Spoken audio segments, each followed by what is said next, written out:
ৰাজ্যত চলি থকা উচ্ছেদৰ বিৰুদ্ধে দৰঙৰ খাৰুপেটিয়াত অসম সংখ্যালঘু সংগ্ৰাম পৰিষদ আৰু নেমছুৰ প্ৰতিবাদ।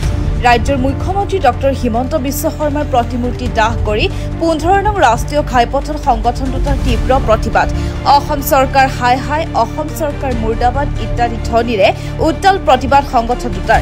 ৰাজ্যত চলি থকা উচ্ছেদক অমানৱীয় উচ্ছেদ আখ্যা সংগ্ৰাম পৰিষদৰ সভাপতি মহম্মদ খলিফাৰ। উচ্ছেদিত লোকসকলৰ লগত কথাৰ কটাকটি হৈছিল যদিও গুলিয়াই হত্যা কৰিব নালাগিছিল।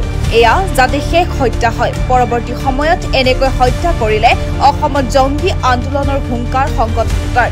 অচিৰে এই উচ্ছেদ বন্ধ কৰিবলৈ অসম চৰকাৰক আহ্বান জনায় সভাপতি মহম্মদ খলিফাই। আপোনালোকে জানে যে গোৱালপাৰাত পাইখানাত যি উচ্ছেদ অভিযান চলোৱা হৈছিল, সেই উচ্ছেদিত লোকসকলে তেওঁলোকে সম্পত্তি আৰু জীৱনৰ নিৰাপত্তা হেৰুৱাই তেওঁলোকে অস্থায়ীভাৱে সেই উচ্ছেদিত এলেকাত থাকিবলৈ লৈছিলে। কিন্তু আজি অতৰ্কিতভাৱে অসম চৰকাৰৰ পুলিচ বাহিনী আৰু বন বিভাগে এইসকল মানুহক পুনৰাই তেওঁলোকৰ ঘৰ দুৱাৰ ভাঙি দিয়াৰ কাৰণে যি পৰিকল্পনা কৰিছিল, সেই সময়তে বিভাগীয় কৰ্তৃপক্ষৰ লগত সেইখিনি মানুহৰ যদিও কথা কটাকটি হৈছিল, কিন্তু সেই কথা কটাকটিৰ সুযোগ লৈ অসম চৰকাৰৰ ভেলনীয়া পুলিচ বাহিনী আৰু বন বিভাগে দুজনকৈ মানুহক গুলিয়াই হত্যা কৰিছে। এই কাৰ্যক আমি অসম সংখ্যালঘু সংগ্ৰাম পৰিষদ আৰু নেমছে তীব্ৰ ভাষাৰে আমি গৰিহণা দিছোঁ, আমি নিন্দা কৰিছোঁ।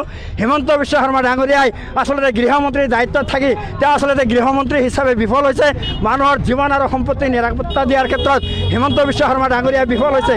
গতিকে আমি মুখ্যমন্ত্ৰী ডাঙৰীয়াক আহ্বান জনাইছোঁ যে সংখ্যালঘু মানুহসকলক যদি আপুনি এনেদৰে গুলিয়াই হত্যা কৰাটো যদি আপোনাৰ আদৰ্শ আৰু নীতি, তেনেহ'লে আপুনি আমাক কওক যে আমি অসমৰ সংখ্যালঘু মুছলমানসকলক গুলিয়াই হত্যা কৰিব বিচাৰোঁ। আমি হেজাৰ হেজাৰ সংখ্যালঘু মুছলমানক ৰাজপথলৈ উলিয়াই দিম। আপুনি কিমানজন সংখ্যালঘু মানুহক আপুনি গুলিয়াব, আপুনি গুলিয়াই মাৰক, আমাৰ আপত্তি নাই। কিন্তু এনেদৰে শিয়াল কুকুৰ মেকুৰীৰ নিচিনাকৈ ৰাস্তাই ঘাটে খেতিয়ে পথাৰে আপুনি সংখ্যালঘু মুছলমানসকলক গুলিয়াই হত্যা কৰিব, এই কথাটো আমি কোনোদিনেই আমি নামানো। আমি বাৰম্বাৰ কৈ আহিছোঁ যে অসমৰ শান্তি সম্প্ৰীতি আমি অটুট ৰখাৰ কাৰণে আমি কাম কৰি আছোঁ। কোনো কাৰণতেই অসমৰ শান্তি সম্প্ৰীতি আমি অক্ষুণ্ণ ৰখাৰ কাৰণে আমি কাম কৰি আছোঁ, যাতে শান্তি সম্প্ৰীতি বিঘ্নিত নহয় তাৰ কাৰণে আমি বাৰম্বাৰ আমি গণতান্ত্ৰিকভাৱে আমি আন্দোলন কৰি আছোঁ। আমি কোনো ধৰণৰ জংগী আন্দোলন কৰা নাই, আমি কোনো ধৰণৰ অসাংবিধানিক আমি আন্দোলন কৰা নাই।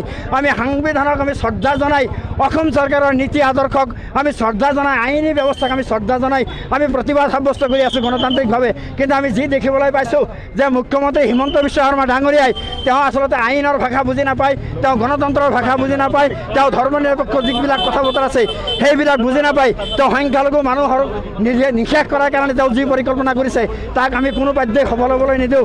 আমি সংখ্যালঘু মুছলমান ৰাইজক আমি আহ্বান জনাইছোঁ যে কোনো কাৰণতে অসমৰ শান্তি সম্প্ৰীতি বিঘ্নিত হোৱা কাম আমি কৰিব নালাগে। আমাৰ যি আন্দোলন হ'ব, আমাৰ যি প্ৰতিবাদ হ'ব, গণতান্ত্ৰিকভাৱে প্ৰতিবাদ হ'ব। আমাৰ প্ৰতিবাদ হ'ব ন্যায় আৰু প্ৰাপ্য আদায়ৰ দাবীত প্ৰতিবাদ।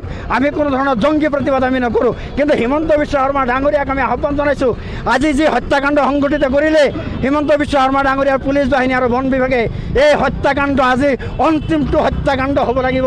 এই হত্যাকাণ্ডই মুছলমানৰ শেষ হত্যাকাণ্ড হ'ব লাগিব। ইয়াৰ পিছত যদি হিমন্ত বিশ্ব শৰ্মাৰ পুলিচ বাহিনী বা বন বাহিনীয়ে যদি কোনো এজন সংখ্যালঘু মানুহৰ গাত হাত দিয়ে, তেনেহ'লে কিন্তু আমি জংগী আন্দোলন কৰাৰ কাৰণে হাজাৰ হাজাৰ মানুহ ৰাজপথত ওলাই হোৱাৰ কাৰণে আমি বাধ্য হ'ম। এই কথা আমি হিমন্ত বিশ্ব শৰ্মা ডাঙৰীয়াক সকীয়াই দিছোঁ। দলকাৰ পৰা আদমৰ হুছেইনৰ ৰিপৰ্ট, JBP ভাৰত।